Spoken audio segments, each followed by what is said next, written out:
Good morning. Today we will discuss regarding design of electro-hydraulic circuit. In a hydraulic system, fluid power provides the muscles or power to do the work, while a control part provides the brain to command system operation. Control of a hydraulic system may range from the simple starting and stopping of the system to control extension and retraction of several cylinders in a completely automated factory. A hydraulic system can be controlled either manually or automatically. So first it is a manual control. So in manual control, system operation is sequenced and commanded by an operator that decides each action to take. So the operator decides the sequence and he takes the action. That is called a manual control. Then second, that is automatic control. So in this, system operation is sequenced and commanded by a controller that decides each action to take. Automatic control can be accomplished by means of a electrical signals. Then that means it is a electrical control. Then compress air, that is pneumatic control, and C is mechanical link, that is mechanical control. So manual control is good for system operations which do not require constant repetition.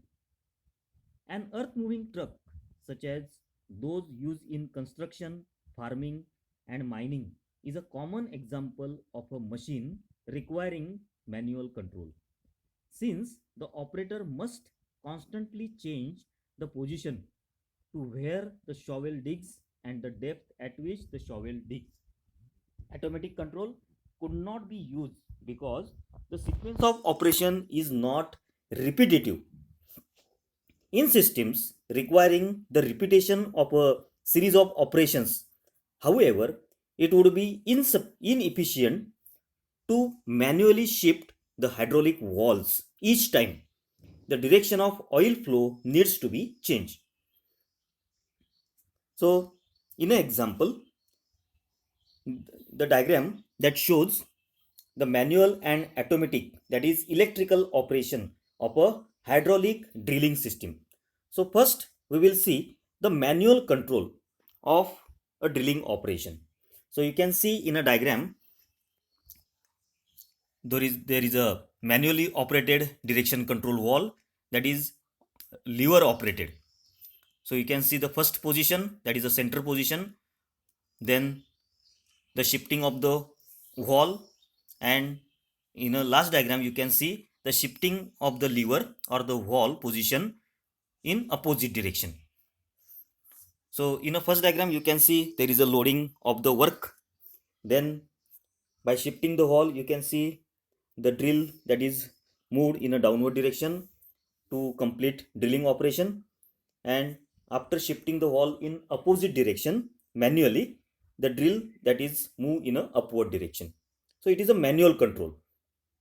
So in this figure you can see the part to drill is positioned by hand on a drilling machine. A directional control valve is then shifted manually to extend the drill cylinder. When the part is drilled, the direction control valve is shifted in opposite direction to retract the drill cylinder. Then the drill part is removed and a new part is positioned on the machine. Each step of the drilling sequence must be initiated by an operator based on visual observation that the previous step has been completed. So this is regarding the manual operation. Then the automatic or electrical control. So you can see the same operation that can be performed automatically and sequentially. So you can see the valve direction control valve 1. So it is a solenoid operated, and valve 2 DCV 2 it is also a solenoid operated, means it is a electrically operated. So the process, it is automated. So you can see the feed cylinder that is operated by direction valve 1 after fixing the job. Then after operating the solenoid valve DCV, that is 2, you can do the process, that is the drill, that is move in a downward direction to complete the drilling operation. After shifting the DCV2 in opposite direction, the drill that can be retracted, and after that the solenoid valve 1, it is actuated to retract the cylinder to remove the component. So that is a automatic control or electrical control. So in a electrical control, solenoid valve that is used. So the only thing the operator has to do to start the system by pressing the start push button. This causes the controller to activate the solenoid of directional control valve 1 to extend the feed cylinder to fix the job and push a part under the drill. When the feed cylinder is extended, it activates the photoelectric switch PE1. So PE1 sends the signal to the controller that the part has been pushed into the position. This causes the controller to deactivate the solenoid of directional valve 1 to retract the feed cylinder.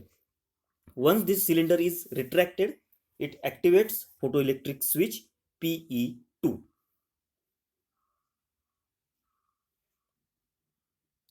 This sends a signal to the controller causing it to energize the solenoid of directional valve 2 to extend the drill cylinder. When the drill cylinder has extended far enough to drill the part, it activates photoelectric switch PE3.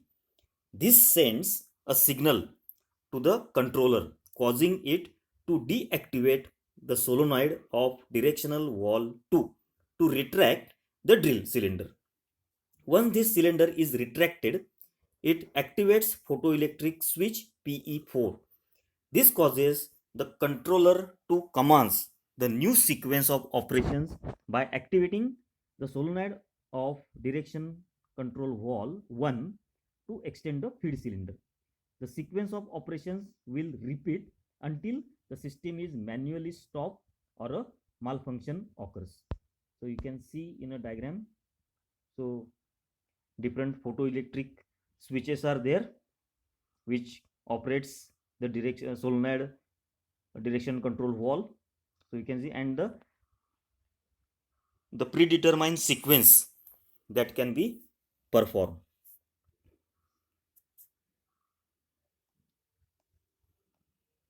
Then basic principles of electrical control. So electrical control is by far the most popular type of automatic control used for industrial hydraulic applications. So an electrical control circuit consists of the following parts. First is input elements, second controller, and third actuating mechanisms. So these are the basic elements of electrical control. So you can see the breakdown of electrical control circuit. So you can see the flow diagram. So in input elements, there are push buttons and limit switches.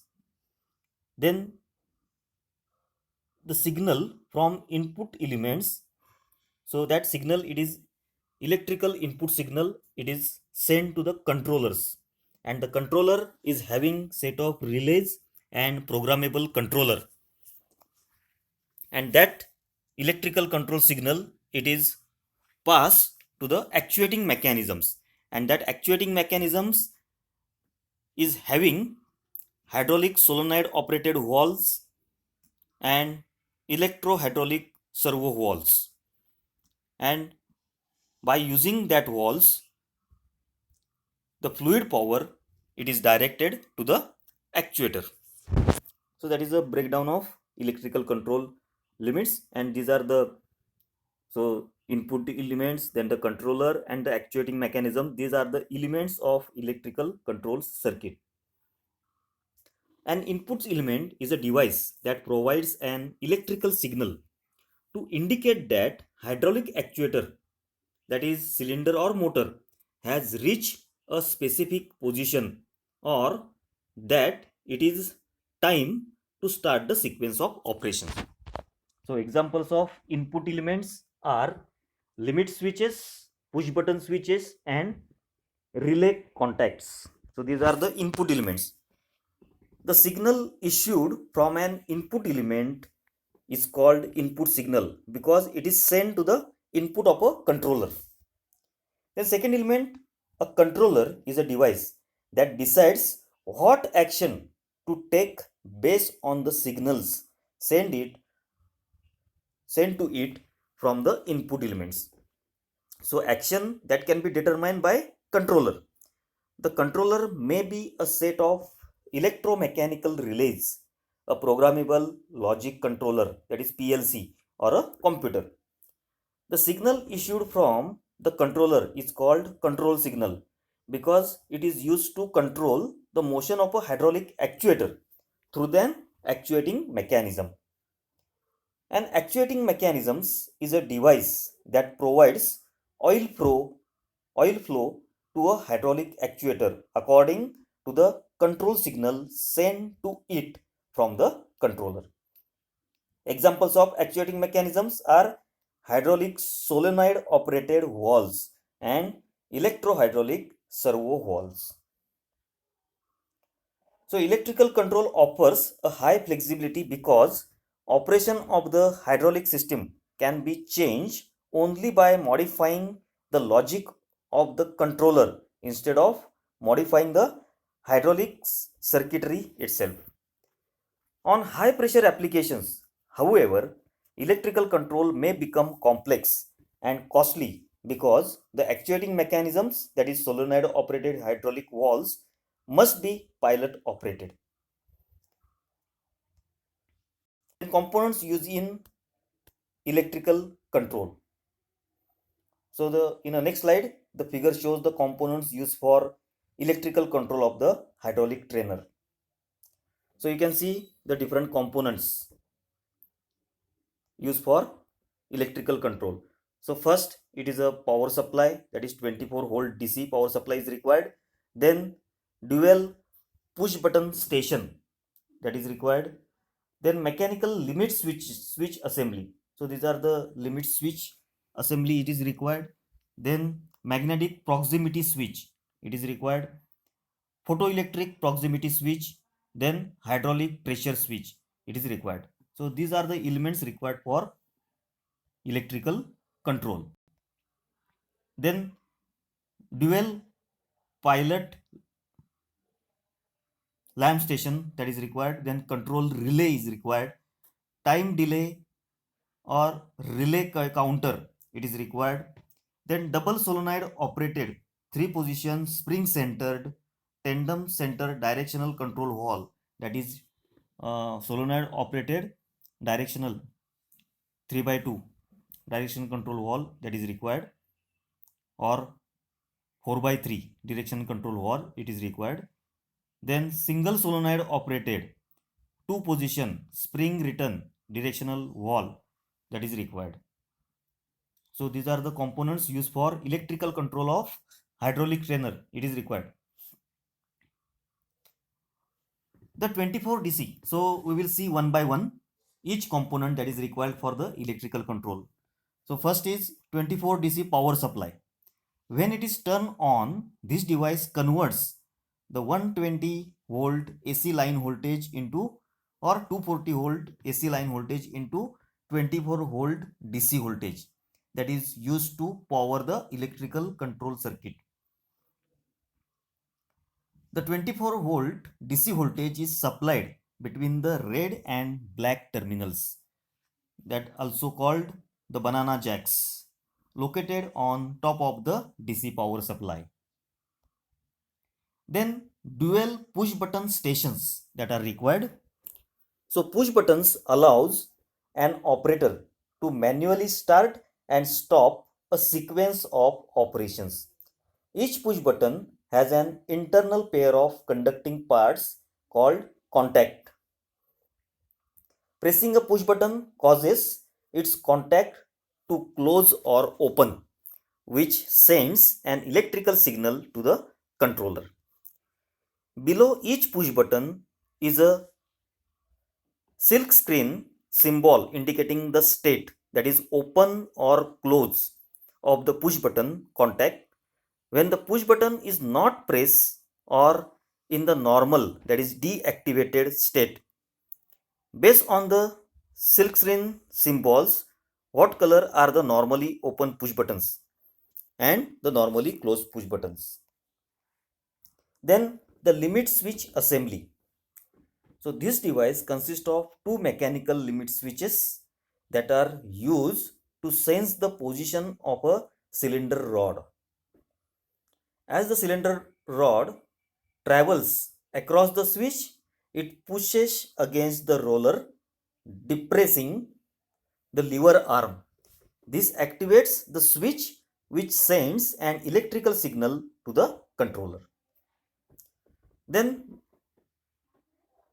the mechanical limit switch. The switch has a pair of normally open and normally closed contacts that are controlled by a common arm. When the switch is deactivated, the arm contacts the NC, means normally closed, that is red terminal, forming the normally closed contact or NC contact. When the switch is activated, the arm switches to normally open, that is black terminal, and closes the normally open contact which was open in the deactivated or normal condition. Upon deactivation of the switch, the arm is returned to its initial position by an internal spring. The switch is called a single pole double throw, that is SPDT switch, because a single armature switches back and forth between normally open and normally closed terminal.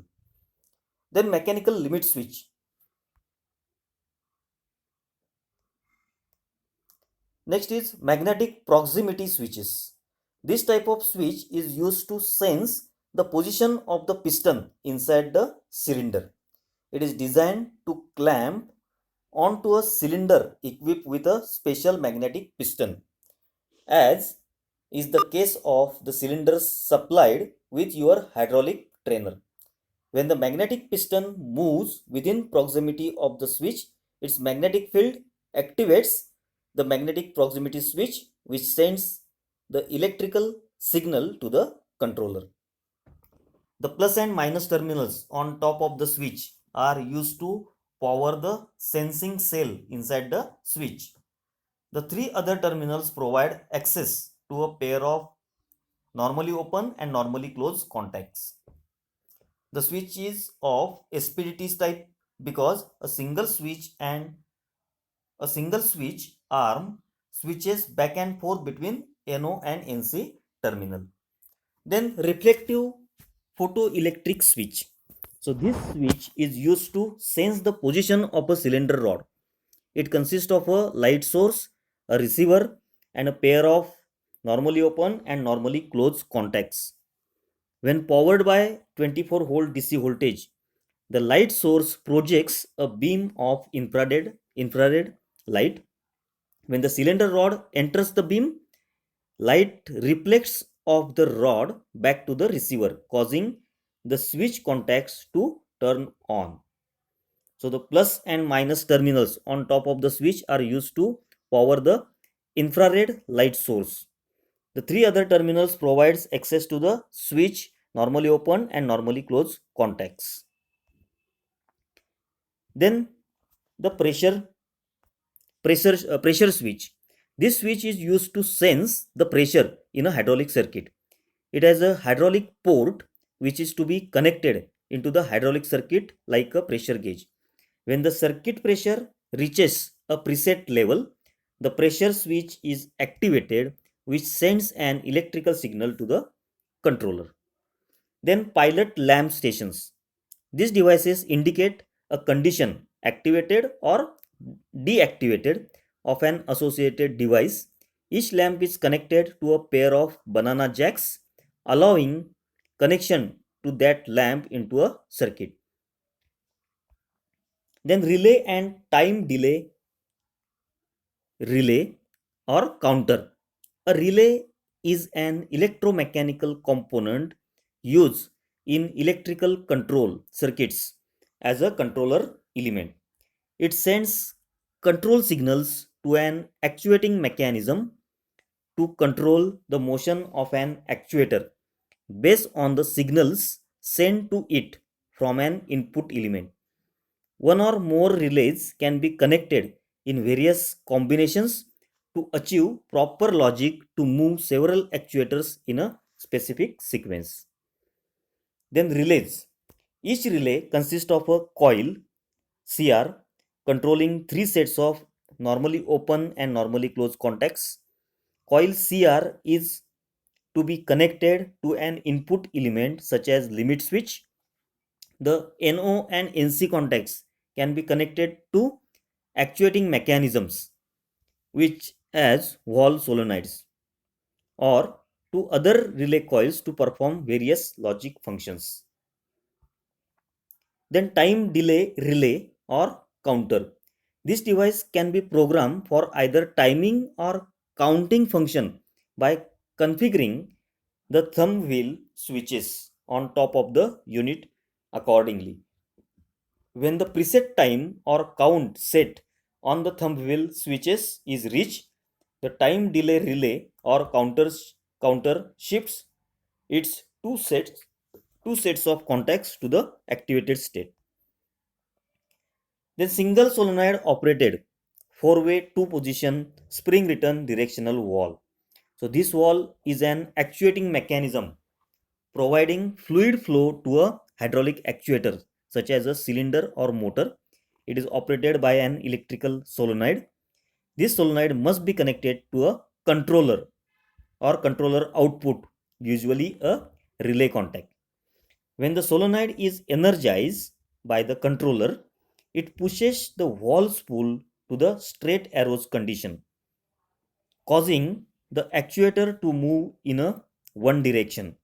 When the solenoid is de-energized, an internal spring returns the valve spool to the normal cross arrows condition, causing the actuator to move in a other direction. So that is regarding the single solenoid operated four-way two-position spring return directional valve. Then double solenoid operated four-way three-position, that is 4 by 3 spring centered tandem centered directional valve. So this valve is operated by two separate solenoids that shifts the spool to the straight arrows and cross arrows conditions. Each solenoid must be connected to a controller output, usually a relay contact. When neither solenoid is energized by the controller, the spool is kept in a center position by centering springs. The valve has a tandem center condition, which means that the pressure P and the return T ports are connected when the valve is centered. Then electrical leads. These wires are used to carry electrical signals from one component to the electrical control circuit to another. They can be connected to any of the banana jacks on the electrical components of the hydraulic trainer. These leads can be stack connected. So you can see the connecting and stacking leads. So how the connections are made with the help of that electrical leads that is shown in this diagram. So you can see the symbols used to represent DC and AC power supply source in electrical diagrams. So this first two symbols that are used for the direct current, that is DC source, that is battery and DC power supply, and on the right hand side the alternating current AC source, that is denoted or represented by this symbol. Then closed and open circuits. This circuit includes 24-volt DC power supply, a normally open, that is NO push button, and a directional valve solenoid. The push button allows an operator to control the flow of current through the circuit. So you can see the push button controls the flow of current through the circuit, that is shown in this diagram. So in a first diagram, push button press, contact, it is closed. So it is a closed circuit. So current current flows through the circuit, and the solenoid, it is energized. Then the push button release, that is contact open. So solenoid, it is de-energized, that is a open circuit.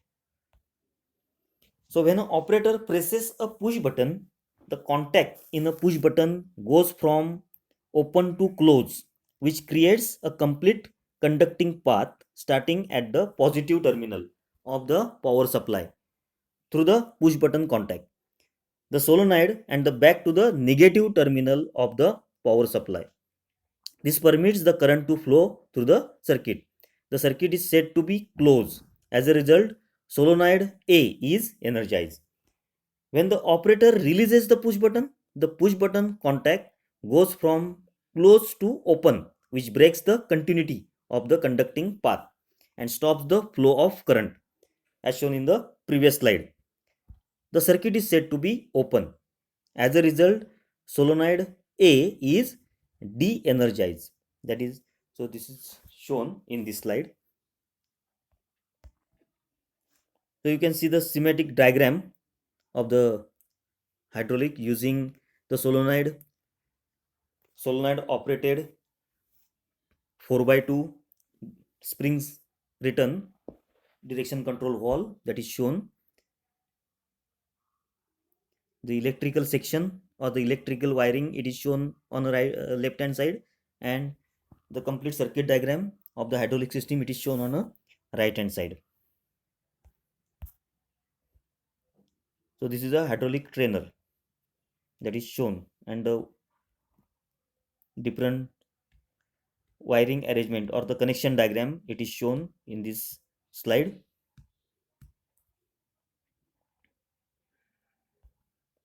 Then sequencing circuits. So sequencing circuits automatically move actuators in a predetermined sequence. Shown and described here are three useful sequencing circuits, or one. In fact, only one electrical or one hydraulic circuit, it is shown in this slide, in the next slide, by using the standard components. So you can see the electrical control, you can see cylinder A and cylinder B. Then that two cylinders, that is operated by double solenoid 4x2 direction control valve. So cylinder, you can see cylinder A and B. Then the limit switches, that you can see the G, E and F, three limit switches that are used, and the sequence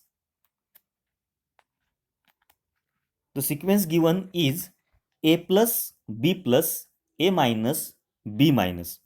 Means A plus means that is a forward stroke of cylinder 1 or the cylinder A, that is A plus. After forward stroke of cylinder A, next sequence is forward stroke of cylinder B, that is B plus. After getting the complete forward stroke of cylinder B, then the return stroke of cylinder A, it is required, means it is A minus. And after return stroke of cylinder A, the return stroke of cylinder B, that is B minus, it is required. So the sequence A plus, B plus, A minus, B minus means A plus, that is forward stroke of cylinder A, then forward stroke of cylinder B, then return stroke of cylinder A, and then return stroke of cylinder B. So this sequence is to be followed, and for that the limit switches that are shown in a diagram. So complete circuit diagram, it is shown here. So limit switches momentarily actuated by the cylinders control the solenoid valves. So solenoid valves that can be operated by limit switches, as the piston rod pass through that limit switches. The solenoid A is energized. So you can see the solenoid that is used for the cylinder A. So the solenoid, two solenoids are there for the control valve, so A and B, and other solenoid that is used for operating the cylinder B. So that solenoid's name is given C and D. So each solenoid that you have to activate. Now solenoid A is energized by a push button to initiate movement 1, that is forward stroke of cylinder A.